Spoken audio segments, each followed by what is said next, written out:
Hey everyone, welcome to Thriving Marriage with Mark and Bethany. This is our weekly discussion of marriage and family in the Christian life. And today we've got the simple subject of teaching your kids self-control. So it should be a quick, easy episode, and we'll just be on our way. This is a long and drawn-out process that is a big part of parenting.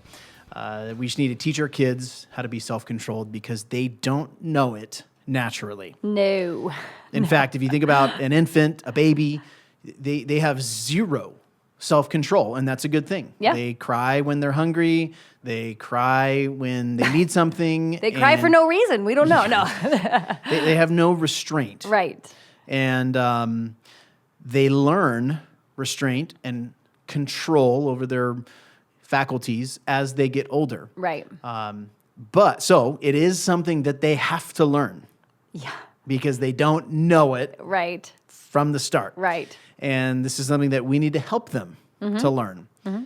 And so, especially right now with all of the new challenges that are happening with, people having kids on their laps during church and school being at home and any number of new challenges people may be facing right now, it's really important that our kids learn self-control. Yeah, huge. Yeah. I mean, imagine if we don't instruct them in this area. Who would like to have a 10-year-old who's like a 2-year-old with the tantrums and with whatever they feel, whatever they think, they just blurt it out, just running around, just no sense of I shouldn't do this or I should table this for a different time or I shouldn't say this. I mean, no filters. Just, can you imagine? Or a 20-year-old like that. Like, we do not want our children to grow up without self-control. So I can't imagine. Yeah. Maybe we've seen it around and about. I don't know. Yeah. Yeah, this is something that we need to embrace, the responsibility and the role that we have to teach our kids to be self-controlled people. Yeah. And I want to work hard at this because I want our kids to be, I think, just more developed in this area than they are now. Yes, yeah, for sure. I agree. I'd like that. Yeah. So what we're going to do is talk through a few different aspects of self-control. We think that we need to have self-control in a few different areas of life. The first is we need to have control in terms of our bodies. And so then after we talk about our bodies, we'll talk about our minds, our emotions, and then we'll end by talking about our words. Yeah. So these are the different areas of life where we need to have self-control. Yeah. It just makes me think of like boys. And I know girls can have a problem with this too, but just, it's like they don't know when to be crazy with their bodies. They don't know which furniture to jump on. Well, guess what? The answer is 0. They don't know like when to be shouting or quiet. Like, it's just like their bodies, they just feel it and they just do it. And then there's this other element of like personal bubble space. I'm big on this. Just like you've got to be aware of control of your body and notice where other people are. You can't just like bumble around and bumble into people. Yeah. And we have a bumbler. We have a bumbler. Yeah. No, you're totally right. And one of our boys just what became famous in the house for standing on his chair at the dinner table. Yes. And it's like you can't do that. No, you can't stand. I'm sorry. Right. You have to sit in the chair. Right. It's crazy. This is a wild thought. This is what we do. We like, look at us. Look at our example, and we're not standing. We never have stood on the chair, Yeah. Oh. So it's important that he and all of our kids learn how to be self-controlled with their bodies. Mm-hmm. They can't just do whatever they think or whatever they feel with their bodies. Right. And they should be aware of personal space, both of themselves and other people. Yeah. Should be aware of the way their bodies look and smell and are, I don't know. Presented. Yeah. And I think located. And I think one way to do that is to give them time and place and explain where you can be more physical with your body, right? If you never give them outside time to run around and to be bumbly or, be physical, and you're just saying, no, never, that's going to be a problem. So part of it is just recognizing they have that energy, they have that craziness, they want to stand on a chair and then jump off it. Okay, well, we need to give that that time and that space. Another thing is just slowing down, I think, and looking around for other people. Sometimes our bumbly one, just like you need to be perceptive. You need to slow down. You're not in a rush, and just see that there's other people in the room. Notice that they're, where you are, pay attention to that. And that's going to maybe take some repetition and helping point out, but I think those are some ways to develop that body control. Yeah. I think the point you made about right time, right place is huge when it comes to self-control. Right. You might not be able to stand in your chair at the kitchen table, but if you want to go jump off of something, there's a trampoline, and there's a time and a place for you to do that kind of stuff. Yes. You just can't do it here. Right. And so I think that's really important to reiterate. And then also, I think another aspect of bodily self-control is diet, what you eat, what you put in your body. Right. And so there are numerous elements. We could probably spend a whole episode just talking about bodily self-control. Right. And we want our kids to grow and develop in this area. Yeah. And practice it in the home and talk about it in the home and point out when it's good or bad in the home. And I think about that going into a church service, being able to sit and listen, right? Having all the children in the row. I don't want, my kids wandering laps around me or sliding out of their chair to the ground or whatever it might be. I want their bodies to be in the seat for posture, the length of time it should be. And if we've never have expected that at home, that's going to be hard. Mm-hmm. So I know when we got into the church service, it was like we talked about it, but we had already had times, dinner, devotions, even just practice sessions of sitting quietly in your chair, sitting there and not moving. And I think that's huge. Practice beforehand. Talk about it beforehand so that, the wiggles are not coming out at the wrong times. Yeah. That's right. Okay, so there's a lot of good things there with bodily self-control, but our kids are more than bodies. Yeah. They also have little minds. Do they? Sometimes you can't really tell. But they do. Right. They have minds. And we want to teach those minds to be controlled in their thinking as well. Yes. Yeah. How do we do that? How do we help the little minds that are developing and shooting around to go to capture some of those thoughts and not just to let them go crazy? Mm-hmm. Well, it's really closely linked with the next category, and that's the emotions. So let's talk about mind and emotions together. So I like thinking and feeling, let's talk about those at the same time. So how do you teach your kids to be self-controlled in their thinking and in their feeling?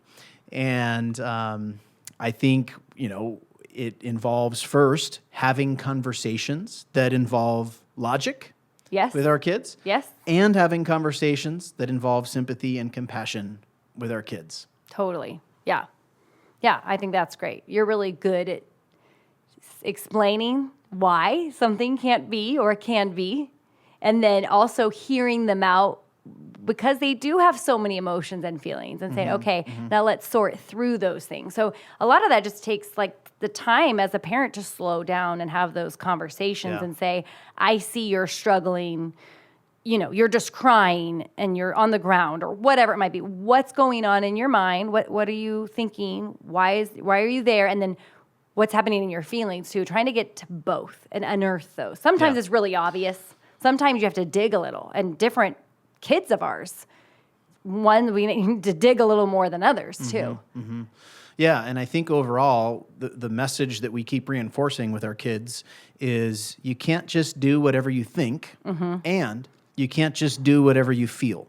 So you're going to need to learn how to develop this concept of not giving full vent to your thoughts, whatever they may be, and not giving full vent to your feelings, whatever they may be.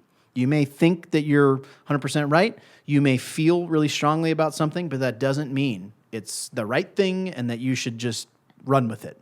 There should be a process that filters certain things out. Yeah.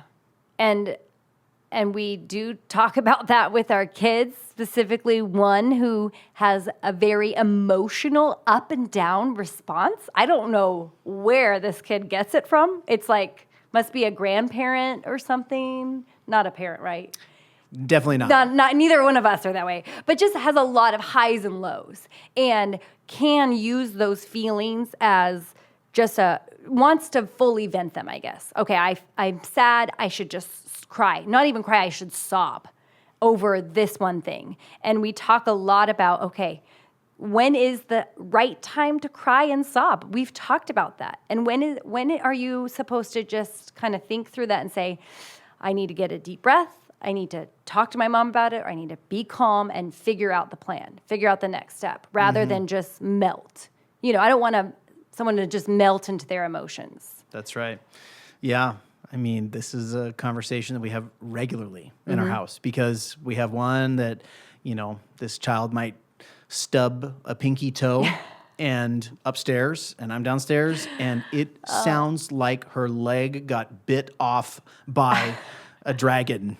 Wow. Yeah. She's crying like she's been impaled. Right. Yeah. And we talk like there has to be the right response to the right situation. And so we model it too. I mean, so we try to point out our modeling. I mean, I'm not saying we model it perfectly, but we talk about this. When I get hurt, I take some deep breaths. I go, ow. I don't just start crying or screaming or whatever. And then there's other kids in our family who they don't need as much with their emotions. They're kind of more even keel. We don't really see the ups and downs. But that's right. You gotta have to see that kid in your family and see where their weakness is, and I need to coach them through. I need to point it out. They're not seeing it usually. Yeah. They're just feeling it. They're just going with it. And we do not want that. Yeah. So, I mean, you talked in the last point about practicing in the home before you get into more of a public setting.